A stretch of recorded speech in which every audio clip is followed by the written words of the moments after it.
O texto que eu quero ler com vocês está lá em Marcos, no capítulo 4, a partir do versículo 35, você pode abrir sua Bíblia ou ligá-la.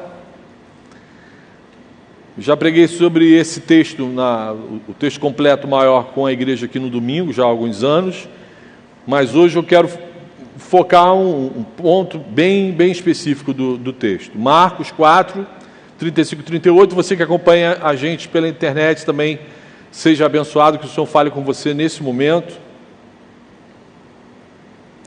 Beleza? Todos acharam? Se tiver alguém aí sem Bíblia, dá uma carona. Diz assim, Marcos 4, 35, naquele dia, ao anoitecer, disse Jesus aos seus discípulos, vamos para o outro lado. Deixando a multidão, eles os levaram no barco, assim como estava. Outros barcos também o acompanhavam. Levantou-se um forte vendaval e as ondas se lançavam sobre o barco, de forma que esse foi se enchendo de água. Jesus estava na popa, dormindo, com a cabeça sobre um travesseiro. Os discípulos o acordaram e clamaram, mestre, não te importas que morramos? Até aqui. Amém? Você pode dizer amém? Só 3 pessoas disseram amém. Gente, eu sou da escola antiga. Eu me amarro em jogral, naquelas coisas de pergunta e resposta. Eu fico super frustrado quando só 3 pessoas falam amém, mas Jesus deve estar me tratando com isso também. Amém. O que está acontecendo aqui? Jesus passou um dia inteiro ensinando sobre o reino, conversando não só com os discípulos, mas com um grupo enorme, com muita gente que parou para ouvir Jesus. A Bíblia relata que ele ficou o dia inteiro ensinando sobre a nossa relação com Deus. No final do dia, Jesus falou, vamos passar para o outro lado do mar, e esse mar aqui é o Mar da Galileia, é um lago, um grande lago. Jesus estava numa extremidade e quis passar para outra extremidade. E os discípulos, mesmo sendo uma grande parte ali de pescadores, homens acostumados com o mar, homens acostumados a fazer aquela travessia de forma tranquila, eles ficaram apavorados, eles tiveram a sensação, a certeza de que iam morrer. Mas o foco que eu quero chamar a atenção para vocês é que Jesus, mesmo no meio da tempestade, estava dormindo tranquilaço. Eu não sei se você já acampou alguma vez e teve a oportunidade de dormir, ou de repente até mesmo dentro de um barco, numa jangada, de repente você já foi náufrago, você já tentou dormir com a água caindo em cima de você? É emocionante, né? Eu já dormi num acampamento, que eu montei tão bem a barraca, que de noite choveu, eu acordei com edredom, colchonete, tudo molhado. Não consegui dormir com essa paz que Jesus dormiu aqui. Mas o que a Bíblia chama a atenção para a gente é que estava rolando o catiço dentro d'água, os discípulos apavorados e Jesus dormindo. A Bíblia não fala que ele roncava, né? Porque Jesus devia ser muito maneiro, ele não devia roncar. Roncar é para pecador, assim que nem eu. Mas Jesus estava apagadaço lá na popa. A popa é a traseira da embarcação. E quando fala barco aqui, gente, era um negócio um pouquinho melhor que uma jangada, esse barquinho que eles estavam aqui. Por isso que os discípulos ficaram com medo. A parada começou a encher de água, uma jangada metida a besta, cheia de homem, pesado. Eles falam, cara, a gente vai afundar esse trem aqui, vai morrer todo mundo. Mesmo assim, Jesus dormia tranquilão. Os discípulos olharam as circunstâncias e imediatamente o que aconteceu com eles? Eles perderam a paz, perderam a tranquilidade, perderam a calma, perderam o controle, perderam a agitação tomou conta deles, o desespero tomou conta. E tem gente que por muito menos perde a paz. Tem gente que a prova do concurso se aproxima, aí perde a paz. Se estudou, não era para perder a paz. Mas tem gente que perde a paz. Ah, meu Deus, é a prova do Enem, a prova do concurso. Uma mensagem esquisita do namorado pelo WhatsApp, aí a pessoa perde a paz. Ai, ele não botou ponto de exclamação no final, ele não botou um emotion no final. Ai, por que ele respondeu dessa maneira? O que está acontecendo? Aí a pessoa perde a paz. Falta de grana para fechar as contas do mês. A gente perde a paz. Quando falta, a gente fica escolhendo assim, Unidu, Unité, quem eu vou deixar de pagar esse mês. É você. Tem gente que perde a paz com isso. Tem muita coisa que faz a gente perder a paz. A picanha tão esperada até agora não chegou. Faz a gente perder a paz. Tem que comer aquele colchão duro. Tem muita coisa que faz a gente perder a paz. Mas o que é paz? Que a gente tanto fala, na igreja tanto fala, crente adora, a paz do Senhor, meu irmão, a paz do Senhor, que tanto desse negócio de paz. O que é paz? No dicionário diz que é um estado de tranquilidade, ausência de guerra ou conflito. Isso é paz, segundo o entendimento humano. E biblicamente falando, a paz não é só um estado de tranquilidade, ou de ausência de guerras e de conflitos. Segundo a palavra de Deus, paz é a posse de uma calma, de uma tranquilidade, mesmo em meio a guerras, a conflitos e a tempestades. É a posse de uma calma, de uma tranquilidade que independe do que está acontecendo à volta. Mais ainda, tudo que está acontecendo à volta não é capaz de causar interferência nesse estado de calma e de tranquilidade. Segundo a Bíblia, paz é uma parada que todo ser humano tem que ter.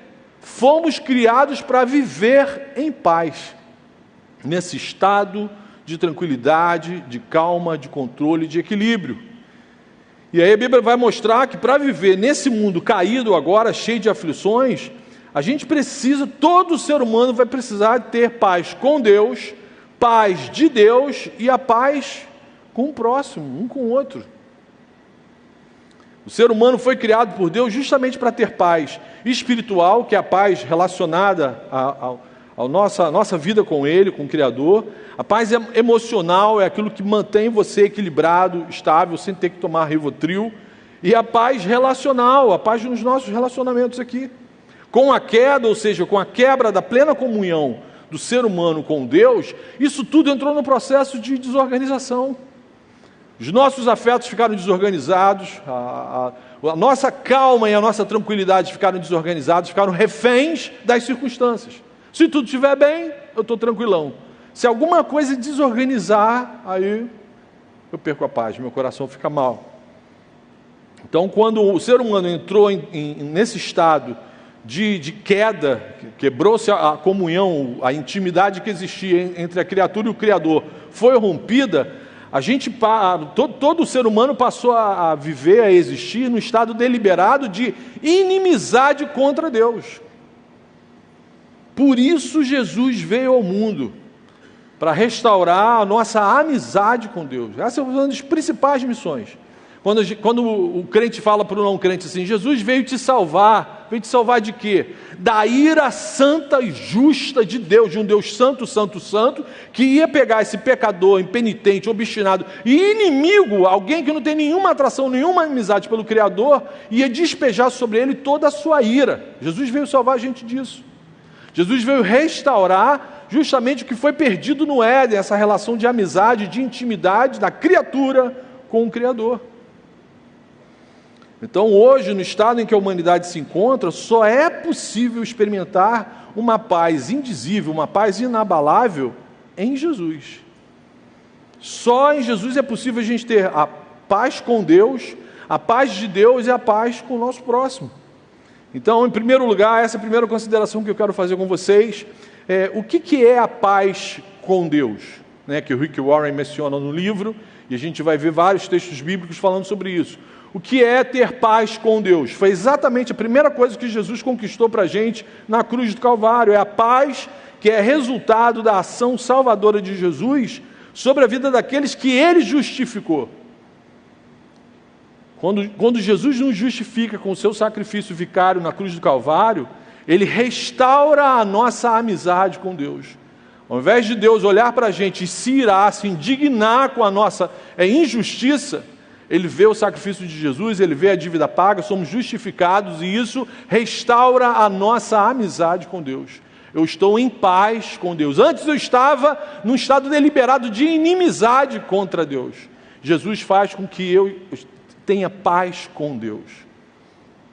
O apóstolo Paulo vai falar isso lá em Romanos 5, versículo 1. Tendo sido, pois, justificados pela fé em Jesus, temos a paz com Deus. A gente não está mais em guerra com Deus, não somos mais inimigos do Senhor. Deus não olha mais para a gente com a sua ira santa e justa, Ele não fica mais indignado com a nossa injustiça, porque nós fomos justificados, fomos tornados justos por Jesus, pela fé em Jesus. Então, aquele que pela fé em Jesus foi purificado de toda injustiça, teve seus pecados perdoados, passa a ter amizade com Deus restaurada. Isso gera paz com Deus. E essa paz é conquistada por Jesus. No Evangelho escrito por João, no capítulo 14, versículo 6, fica claro que essa paz com Deus só é possível através da fé no sacrifício de Jesus. Nenhuma outra expressão, nenhuma outra religiosidade, nenhum outro caminho é capaz de fazer com que o homem tenha essa amizade restaurada com o Senhor. Só em Jesus, só através de Jesus. E aí, estando em paz com Deus, é possível a gente receber e desfrutar a segunda forma de paz que a Bíblia menciona, que a gente precisa ter para conseguir viver de forma minimamente saudável nesse mundo caído, que é a paz de Deus. Só é possível receber e desfrutar da paz, essa paz que eu saudei vocês aqui, a paz do Senhor, só é possível ter a paz do Senhor, a paz de Deus, quem não está mais no estado de inimizade contra Deus. Então, se você tem a paz com Deus por causa de Jesus, Jesus também vai te dar a paz de Deus. É exatamente aquela paz que fez ele dormir dentro do barco no meio de uma tempestade.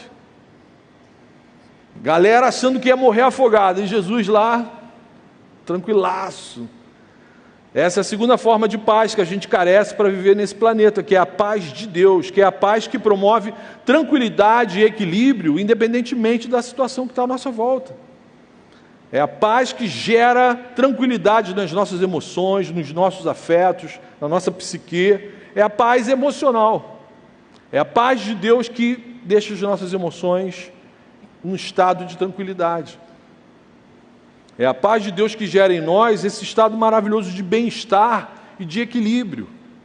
Que às vezes você até fica assustado, cara, as circunstâncias estão terríveis, está tudo aparentemente dando errado, e eu estou conseguindo dormir tranquilo, estou em paz. Fui tratado de uma maneira rude, mas não perdi a paz. Fui mandado embora, mas não perdi a paz. A namorada acabou o namoro comigo, mas eu não perdi a paz. Essa é a paz de Deus, que a gente precisa, igualmente como a paz com Deus, a gente precisa ter para viver de forma saudável nesse mundo. Jesus quer que tenhamos essa paz, que não é abalada por nada, por nenhuma notícia, por nenhuma circunstância.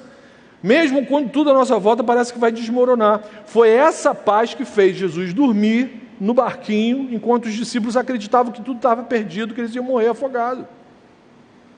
Naquele momento, os discípulos demonstraram que ainda não possuíam a paz de Deus. Eles não desfrutavam da mesma paz que Jesus desfrutava.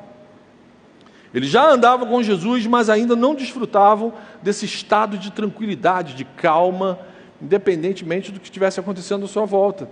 Só lá em João, no capítulo 14, versículo 27, que Jesus vai tocar nesse assunto. De forma clara, direta, Jesus fala o seguinte: deixo com vocês a minha paz. É a minha paz que eu estou dando para vocês. Não lhes dou a paz como o mundo a dá. O mundo dá paz para a gente. Jesus está deixando isso claro aqui. Portanto, a paz que eu dou para vocês vai gerar o que em vocês? Cara, não fiquem aflitos. Não tenham medo. É a minha paz que eu estou dando para vocês. Essa é a paz do Senhor. Essa é a saudação que a gente tem, todo irmão em Cristo, todo crente gosta e deve mesmo fazer. A paz do Senhor. É essa paz que Jesus está falando aqui. A paz não é como o mundo dá. O mundo dá estado de calma, de tranquilidade para a gente, desde que tudo esteja funcionando bem. A paz do mundo é completamente frágil, tênue. Qualquer coisa faz com que você perca. Por isso que Jesus menciona aqui, o que eu estou dando para vocês é aquilo que vocês viram lá dentro do barquinho. O mundo estava uma tempestade, vocês tendo a certeza que iam morrer afogado, e eu inabalável, tranquilo. Essa paz de Deus é um presente dos céus. Não há nada que eu e você possamos fazer para merecer, nem para conquistar. Não tem como, não existe algo que eu possa fazer para merecer, para ter essa parada. É dádiva, é presente, é concedida só por Jesus e os seus eleitos. A paz de Deus nos faz dormir e descansar tranquilos, mesmo quando o resultado do exame que a gente fez para ver como é que estava a nossa saúde, o médico vem com preocupação: cara, teu exame não está legal, acho que você está com isso, isso e isso. E a gente dorme tranquilo. Só estando em paz com Deus e agraciado com a paz de Deus é possível a gente desfrutar da terceira forma de paz que a Bíblia menciona, que é a paz com o próximo. Essa é a terceira forma de paz que eu preciso também para viver nesse mundo esquisito que a gente está. A paz relacional, a paz com o próximo. É exatamente essa extremamente necessária para uma existência saudável nesse mundo. Lá em Romanos 12, versículo 18, o apóstolo Paulo dá uma ordem pastoral aos cristãos. Façam todo o possível, às vezes não é possível, mas façam o que depender de vocês, façam todo o possível para viver em paz com todos, crentes, descrentes, extraterrestres, façam todo o esforço para vocês viverem em paz com todos. Ou seja, se você tem a paz com Deus e a paz de Deus, você tem a obrigação diante de Deus de viver em paz com quem está à sua volta. Busque, se esforce, no que depender de você, vive em paz com o seu semelhante. A paz nos relacionamentos reduz os conflitos, reduz os momentos de tensão, de estresse, espanta as guerras. Se nós não estivéssemos em paz uns com os outros, vocês não estariam aqui no sábado à noite me ouvindo a palavra do Senhor. Parece que em todo o planeta os principais agentes perturbadores da nossa paz estão relacionados aos problemas que surgem nos relacionamentos interpessoais. A falta de entendimento com os pais gera uma guerra dentro de casa. A falta de entendimento com um colega na sala de aula, no trabalho, a falta de entendimento com algum parente, a falta de entendimento com um namorado. E isso parece que rouba a paz das pessoas, com muita facilidade. Críticas, ofensas, maledicências, bate-boca com o nosso semelhante, com o nosso próximo, isso rouba a nossa paz. Por isso que quem é discípulo de Jesus e já ganhou a paz com Deus e a paz de Deus, tem a obrigação de se esforçar para viver em paz com todos, não tem exceção. Principalmente com seus irmãos em Cristo. O apóstolo Paulo vai falar isso. Com os da fé, com os nossos irmãos da fé, cara, a gente tem que viver super bem. Por quê? O que o mundo vai olhar é o nosso testemunho relacional. O amor que a gente tanto prega, fala, o amor de Deus, o mundo vai ver na forma como nós nos relacionamos. Então, se eu estou em paz com vocês e vocês comigo, o mundo vai ver, cara, mesmo nesse país maluco, os caras vivem bem uns com os outros. Mas e agora, na prática, no nosso dia a dia, como viver? Como desfrutar dessa paz inabalável, independentemente das circunstâncias? A gente expôs aqui de forma teórica, mas como que a gente experimenta isso na prática? Como que eu e você, a gente desfruta no nosso dia a dia uma paz inabalável, uma paz indizível, a paz do Senhor na vida da gente? Como que isso funciona no nosso dia a dia? O que eu preciso praticar, o que eu preciso colocar em prática para viver, para experimentar isso no meu dia a dia de forma real, palpável? Primeira aplicação: obedeça a Cristo.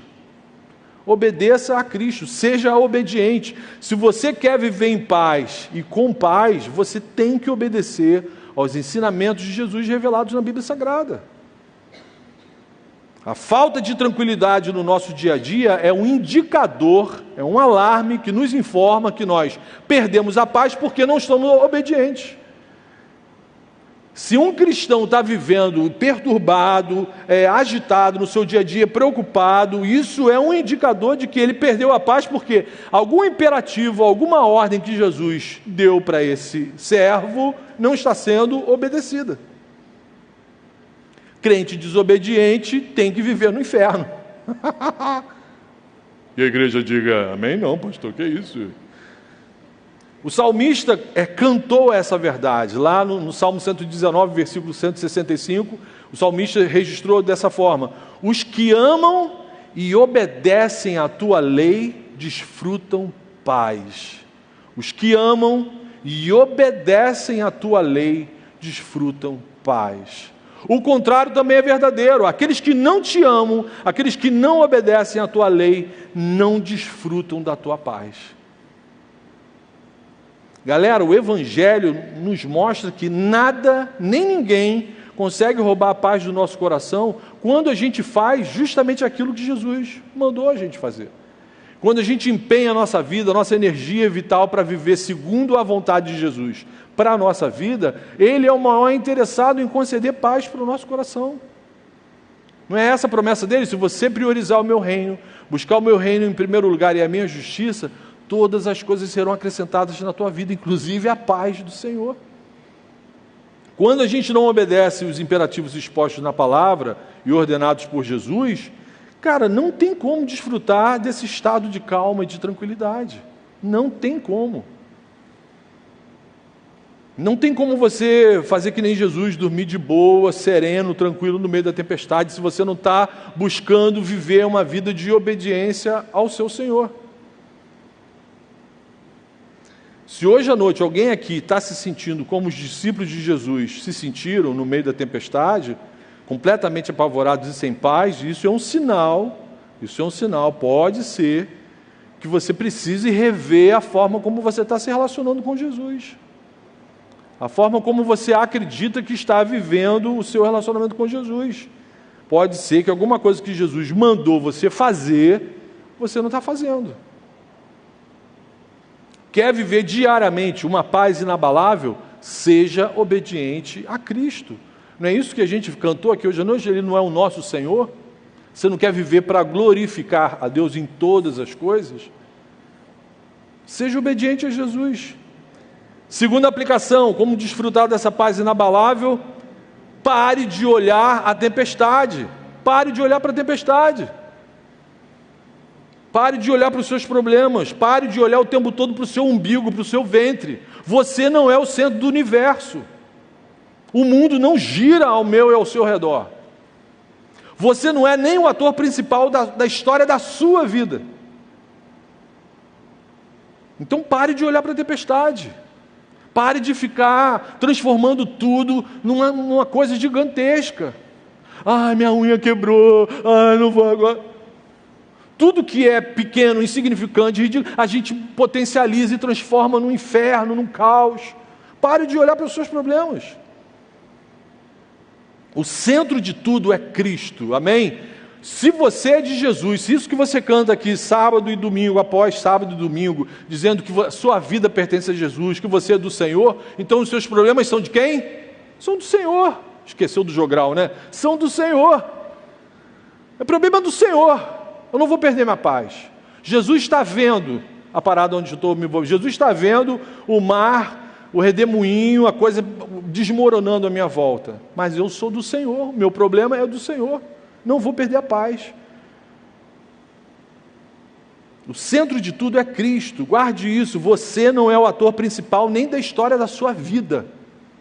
Nós somos os vermezinhos de Israel, pozinho da terra.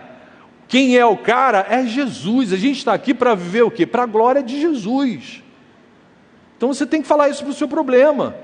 Fala, olha no espelho, fala em voz alta, dá uma de maluco na rua. O que mais tem aí, maluco? Você anda na rua falando, o problema, olha só, o problema é seu, eu sou de Jesus, você já está derrotado, acabou. As pessoas vão olhar na rua e ninguém vai implicar com você. Eu te garanto. O pessoal vai atravessar a rua para ficar longe. O que não pode é você perder a paz. O cara na rua pode até ficar preocupado, mas você não. O centro de tudo é Cristo, guarde isso. Olhe para Ele, mantenha o seu foco em Jesus. Como eu sempre falo nas pregações, não perca Jesus de vista, porque os nossos problemas começam quando a gente perde Jesus de vista. Ficar tenso, estressado, nervoso, agitado, é uma indicação clara de que a gente perdeu Jesus de vista. E a gente fixou o nosso olhar nas circunstâncias, ou no próprio ventre. Ah, como eu estou sofrendo. Ah, como meu problema é grande. Ah, a igreja não liga para mim. Ah, meu líder de célula não ligou para mim. Ah, eu levei o bico do meu namorado, ninguém se preocupou comigo. Ah, que inferno! Que coisa chata! Se você é de Jesus, você é de Jesus, seu problema é de Jesus. Amém? Os discípulos estavam com Jesus no barco. E os caras estavam olhando para quem? Para a tempestade. Cristo estava ali pertinho deles, mesmo assim os discípulos ficaram olhando só para a tempestade. Às vezes isso acontece com a gente está aqui na presença do Senhor, em comunhão com o Senhor, Jesus do nosso lado, e a gente, olha como é que eu vou viver com esse problema, ai meu Deus. E aí Jesus, o que Jesus vai fazer na situação dessa? Pô, eu vou dormir, ele não está querendo conversar comigo, ele esqueceu que eu estou aqui do lado dele, eu vou dormir, tirar um ronco. Galera, viva a sua vida concentrado na presença de Jesus, amém? Você tem que estar o tempo todo focado na pessoa de Cristo, na presença de Cristo. Pare de olhar para os seus problemas.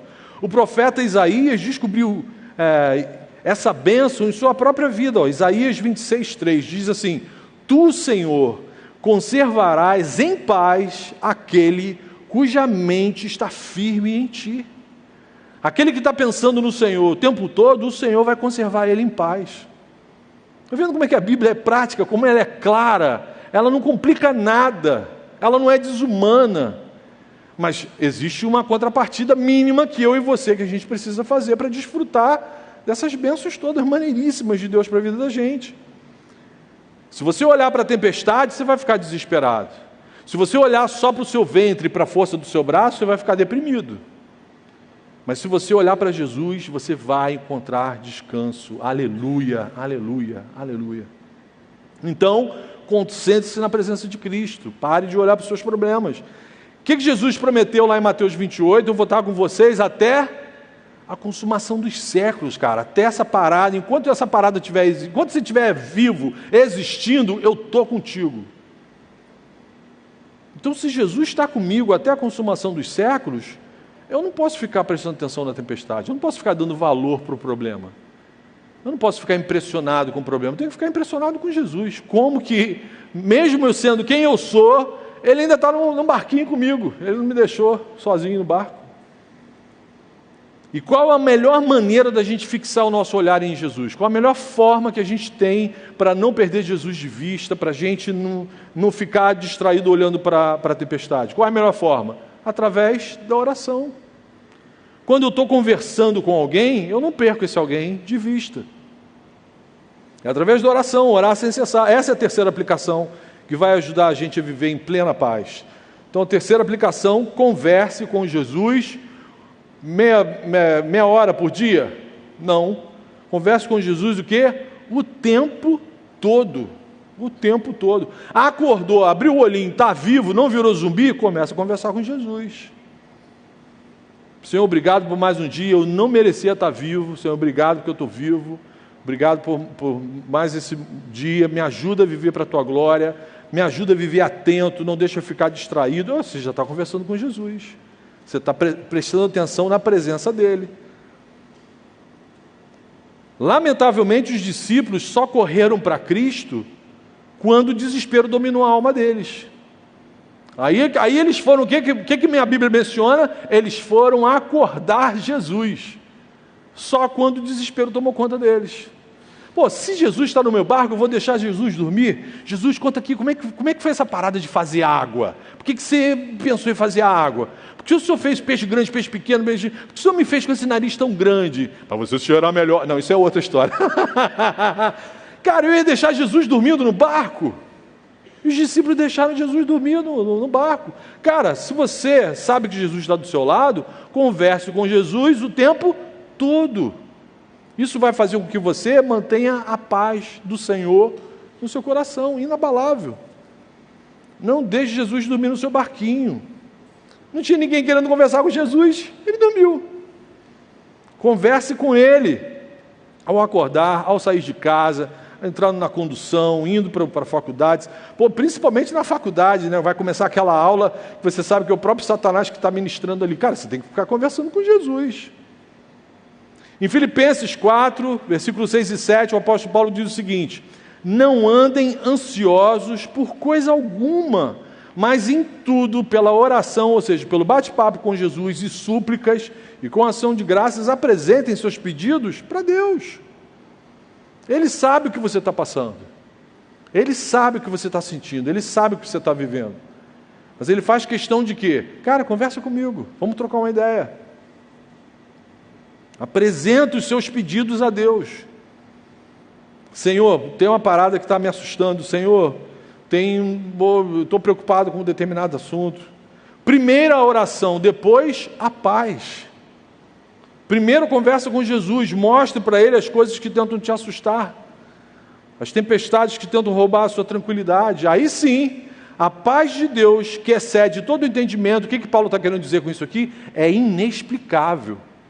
Você sentir tranquilidade, nada roubar essa tranquilidade, mesmo com o inferno instalado à sua volta, isso excede a todo o entendimento.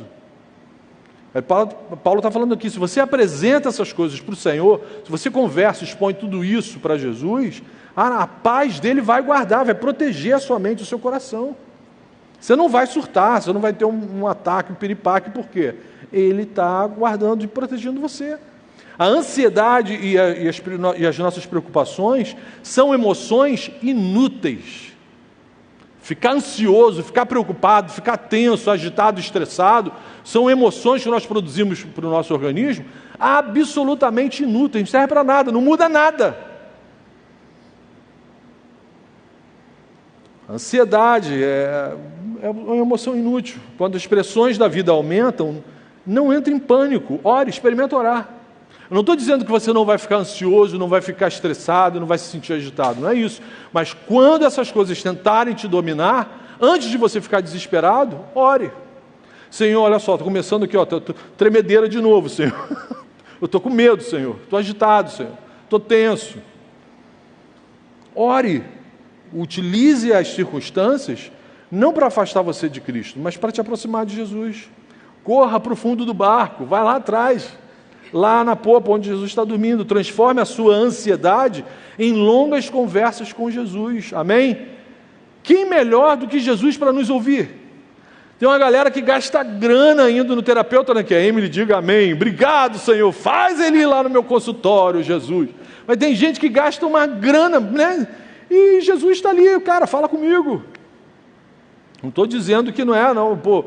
Glória a Deus pela vida dos nossos terapeutas, psicólogos que fazem a gente enxergar coisas que às vezes estão na nossa frente e a gente não enxerga.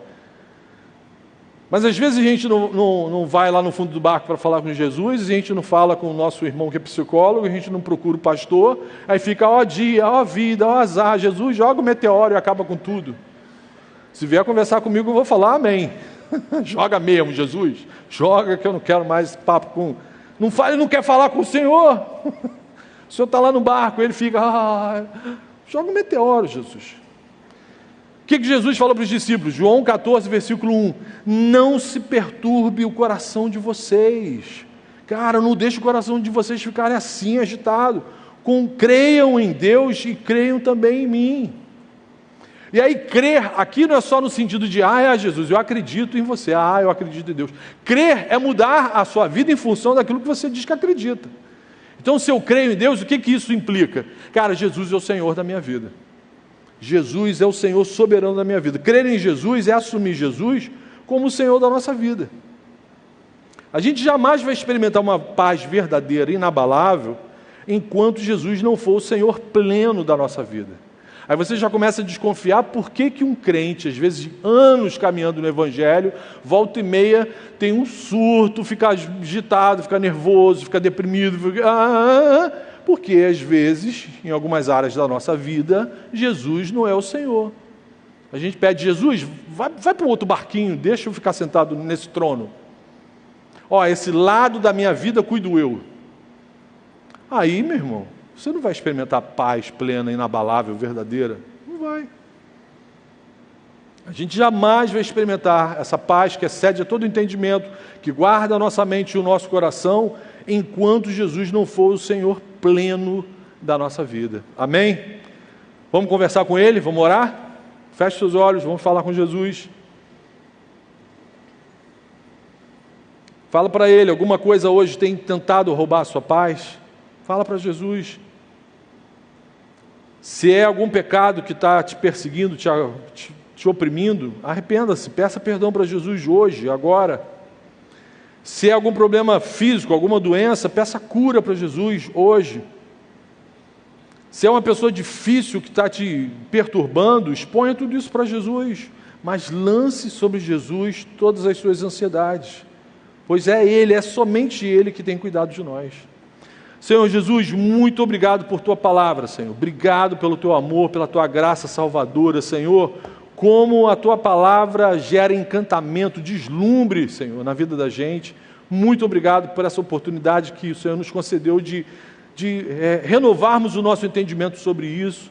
E a gente te pede, Senhor, ajuda a gente a colocar isso em prática, a viver, a experimentar isso, a nos tornarmos cada vez mais íntimos, próximos do Senhor, a conversarmos mais com o Senhor com frequência. Por favor, ajuda a gente a não fixar os nossos olhos nas circunstâncias, não nos apavorarmos com o mundo à nossa volta. Por favor, Senhor, muito mais do que experimentar, do que viver a sua paz, que já é algo maravilhoso, a gente quer desfrutar de uma comunhão íntima com o Senhor, de trocar ideia com o Senhor, de aprender a viver conversando com o Senhor o tempo todo. Pai, ajuda a gente a viver assim, até para que sejamos bênção para outras pessoas, para que a gente promova a Tua paz para as outras pessoas. Tua palavra diz que os pacificadores seriam felizes e seriam chamados de filhos de Deus. Então que seja assim na vida da gente, na vida da galera do Gol, que sejamos pacificadores, gente que promove a paz, gente que leva a sua paz para as outras pessoas e são reconhecidos como filhos de Deus. Por favor, Senhor, é para a Tua glória e honra que nós pedimos isso e a gente faz essa oração em nome de Jesus. Amém. Amém. Deus abençoe vocês.